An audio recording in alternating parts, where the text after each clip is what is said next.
If you could learn only one Poi Dragon figure, this would be the one.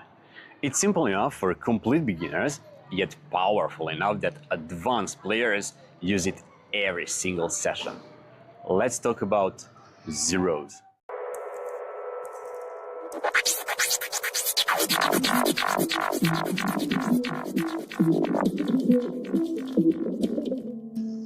Basic figures are the foundation of Poi Dragon play, the ground beneath everything we create.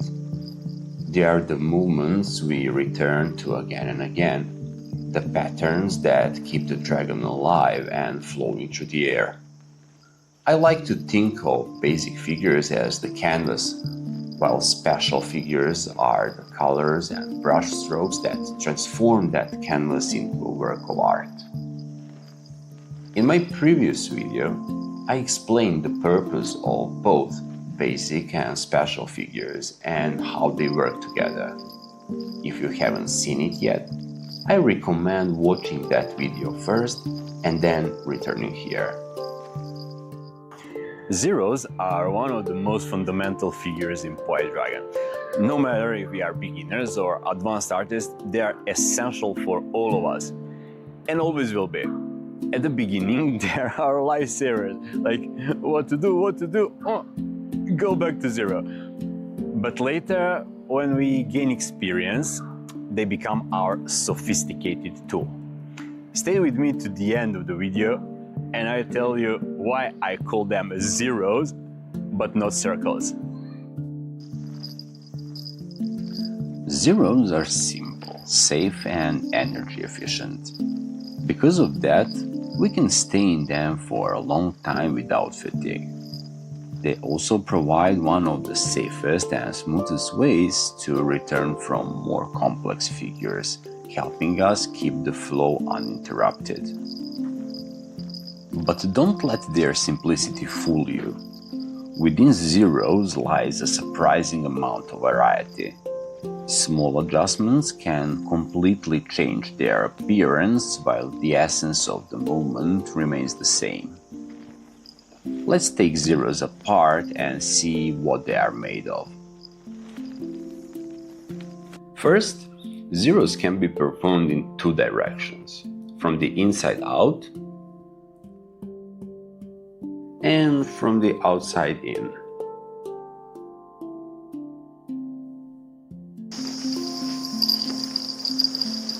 If you watch carefully, you will notice that I'm changing spinning direction in different ways. Direction changes happen constantly during play, so we must invest some extra sweat in mastering it. Another variable is size. The zeros can be bigger or smaller. Though it may seem like a simple fact at first, it actually reflects a completely different personality of the figure. We control the size by changing where we grip the leash. Holding closer to the head creates smaller zeros, and sliding down the leash makes bigger and bigger and bigger and bigger ones. If we only consider these two factors, the direction and the size, we can already create countless variations. But there is a third element that has a profound effect on the movement: height. We can perform high zeros or low zeros. The movement itself remains the same. The only difference is the position of the dragon relative to the ground. With high zeros, the dragon's entire body flows freely through the air. Then the movement feels light and elegant. This is where we create beautiful-looking zeros. With low zeros, the dragon brushes against the ground. This calms the movement and gives us maximum control. Low zeros are a useful tool, but they're usually not a place where we want to stay for long. They are less visually appealing and they introduce another problem. As the dragon drags along the ground, the tail gradually begins to twist. And later during the play it will affect its appearance and even worse, its aerodynamics. Let's take a look.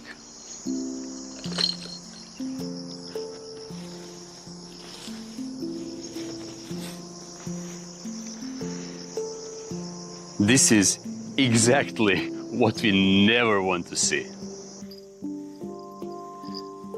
There is one more aspect of spinning that is especially important for zeros.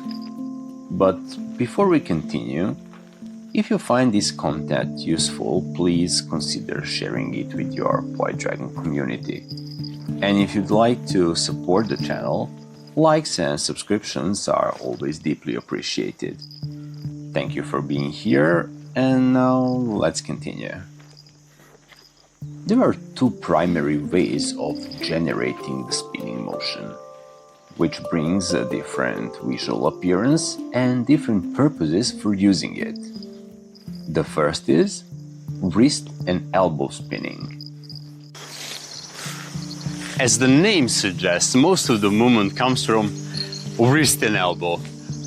The arm stays relaxed, stays close to the body, more or less bent in the elbow, making the motion effortless and energy efficient. The second is shoulder spinning.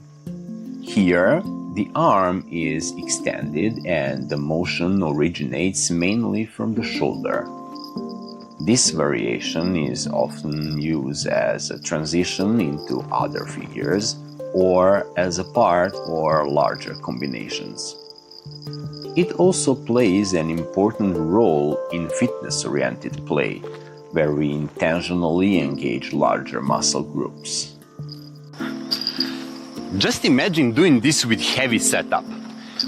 This simple move, targeting my core muscles, my shoulder muscles, my scapular muscles, strength, endurance, mobility, all at the same time.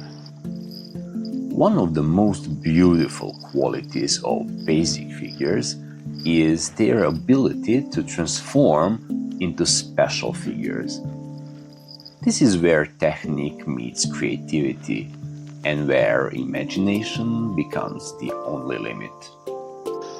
My favorite special figure made from zeros is one I call 0000. Here I do symmetrical zeros on both sides while moving sideways and switching the leash from hand to hand, making the whole figure looks big and more dynamic.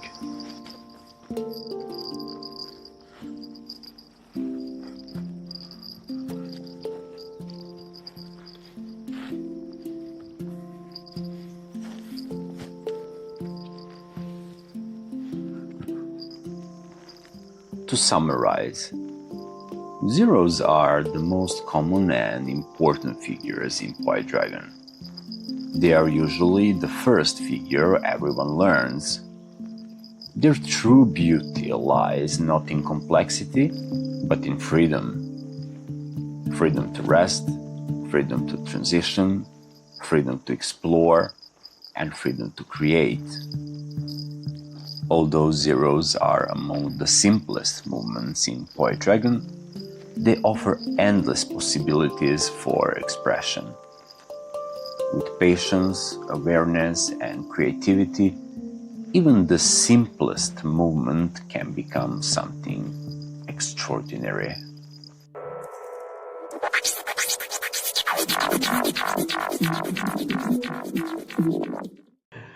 As I mentioned in one of my previous videos, there aren't any rules or definitions in Poi Dragon.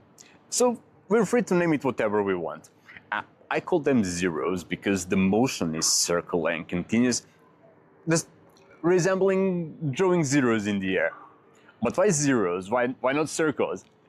Because, listen, circle, circle, circle, circle, circle, circle, circle, circle. It doesn't really sound like something nicely, gently, smoothly flowing round and round. And see this. 0, 0, 0, 0, 0, 0, 0, 0. There's difference, right? Thanks for watching and see you in the next video.